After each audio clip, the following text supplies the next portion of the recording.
Hi guys and welcome to another vlog. I'm driving this. This is the Maruti Suzuki Alto and the car comes courtesy of Durga Car Decor to me. To make sure to follow them on Instagram by clicking on the pinned comment straight away. Let's open the engine bay of this vehicle. This is the engine bay.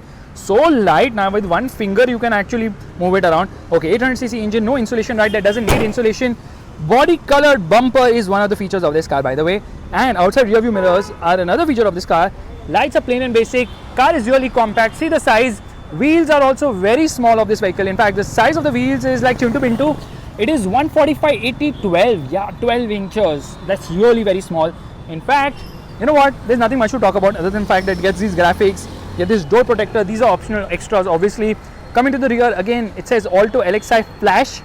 Flash is not the one from Marvel, but yeah, anyways. Exhaust tip is really very small and Chintu also in this car. Small engine, doesn't need a big exhaust tip. Let's open the boot of the vehicle. And this is the boot of the car. It's kind of stuck. Pull it out. Boot is actually filled with the CNG cylinder.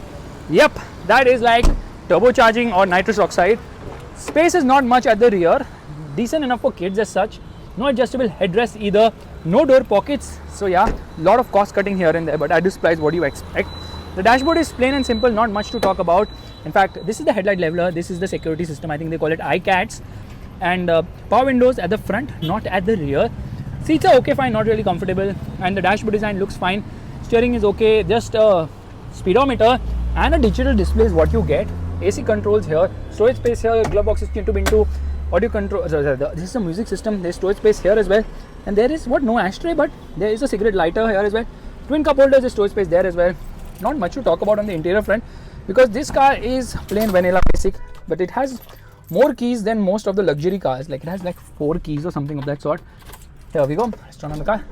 There it rose to life. Telltale lights on the left and a fuel meter on the right with a trip meter and an odometer. Well,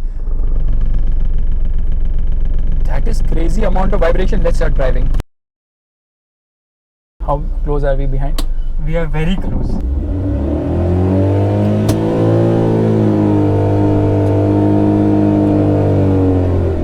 Actually, the cars are old now, so clutch point is gone. Okay, let's get going straight away. Here we are, driving the Maruti Alto. Let me tell you something. Car feels light, it feels small, it feels narrow, but it's easy to drive. Steering has no feel. It's like a PlayStation or an Xbox or whatever you want to say it. But gearbox is smooth, clutch is light. This is an 800cc engine. They had a 1.1 as well, but this is right now running on CNG power. That's why it's jerking a bit. Engine is actually smooth and refined but noisy, not because of the engine, because of the refinement, or rather the insulation, or rather the lack of insulation. Steering feels like that of a Mercedes S-Class pre-facelift of the generation, not which is previous generation, not the one which has just been unveiled globally. Steering has no feel or feedback, feels light and easy to drive this car.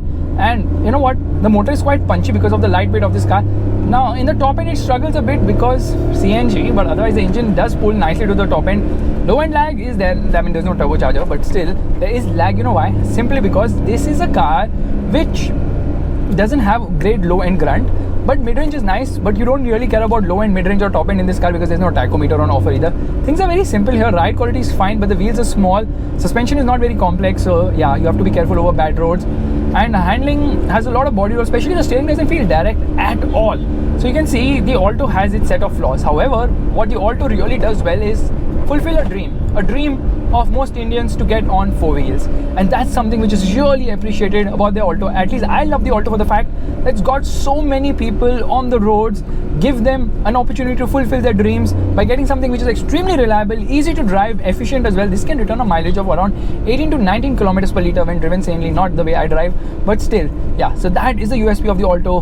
The first car for most families. Like earlier on it was the 800, now the Alto has taken over the mantle, and maybe the Espresso would take it over in the future. I hope not, because I think the Alto feels more special. Maruti really needs to update the car dramatically to, you know, compete with the Quid, but the Espresso is competing with the Quid.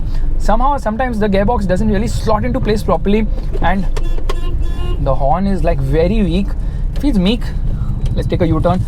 No issue in taking a U-turn because it's very easy a car. The clutch bite point is kind of weird right now, so it's very snappy somehow.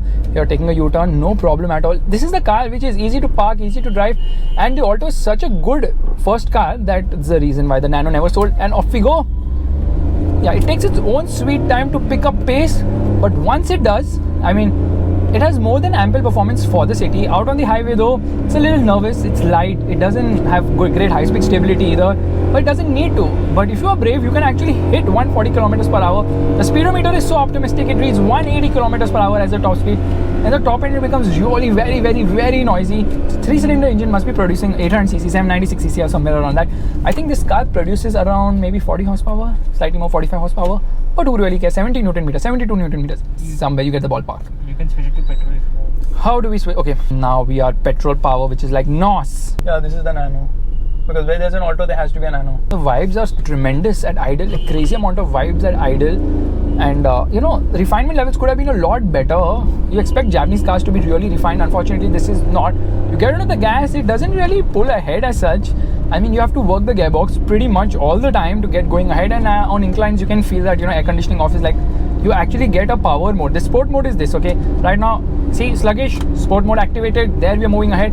I'm in second gear. We are on a bit of an incline. That struggle is there. You know why? Because this car doesn't have ample amount of grunt in spite of the lightweight, which gives it great power to weight ratio. Now on a decline, it's terrific.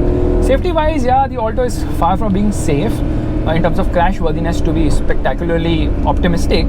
But you know what, itne mein itna hi milega types. Okay, the price range of this car depends 3 to 4 lakh rupees depending on which variant you opt for. There's a standard variant, there's I mean, you know the usual drill. Nothing dramatically changes across the variants.